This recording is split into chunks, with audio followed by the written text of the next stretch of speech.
Hello again, FA Nation. Justin Fensterman here, and it's Fantasy Football Stock Watch time. Let's talk about which players this week are trending up and down when it comes to their fantasy football production potential as we head towards Week 16 of our fantasy football season. Let's hit the market. First, for a few players trending up, let's start with J.K. Dobbins.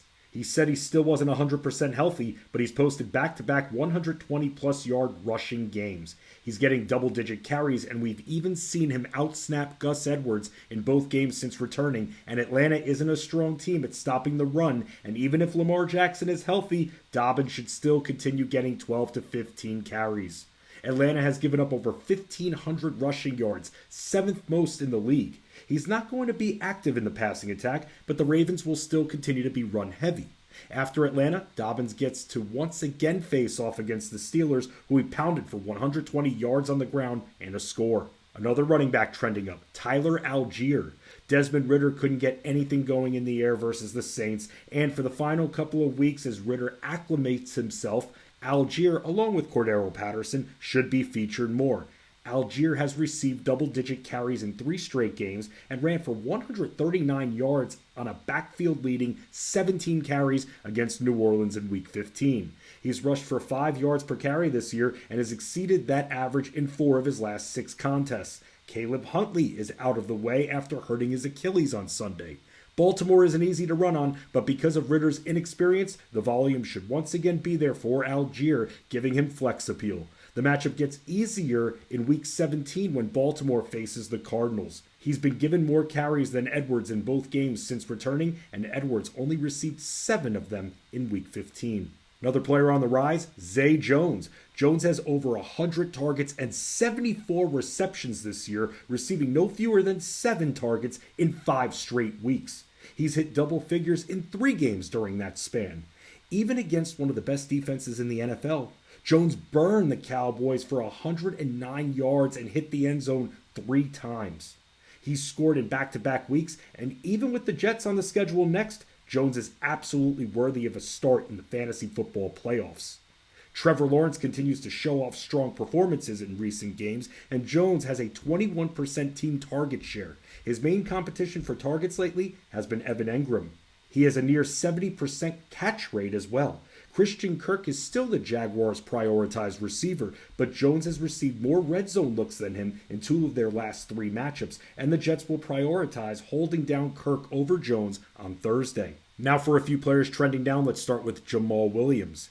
Since the return of DeAndre Swift, we haven't seen Williams on the field as much. Even Justin Jackson was on the field longer than Williams in Week 15.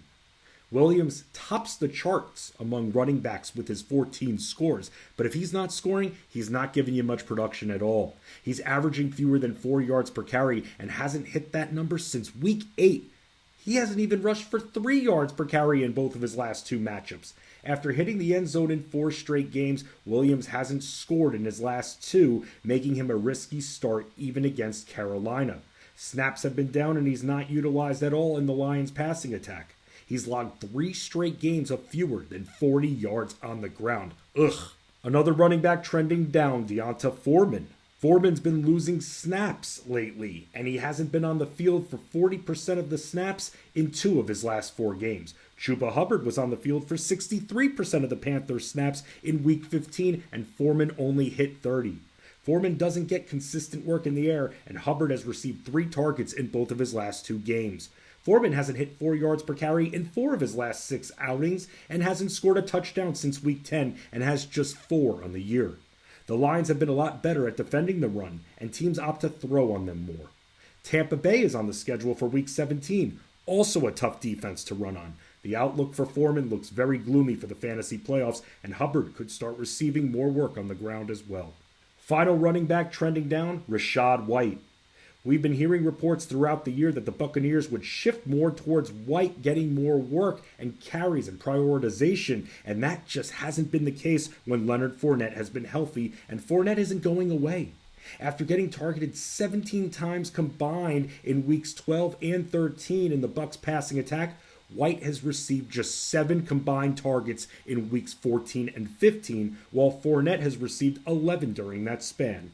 White has just 2 touchdowns for the year, and Fournette has been the more effective runner recently, as White has rushed for 3.5 yards per carry or less in 2 of his last 3 games. The split on the ground and in the air ultimately hinders White and doesn't leave him with any kind of ceiling, and the Bucs have a lot of players for Tom Brady to throw to.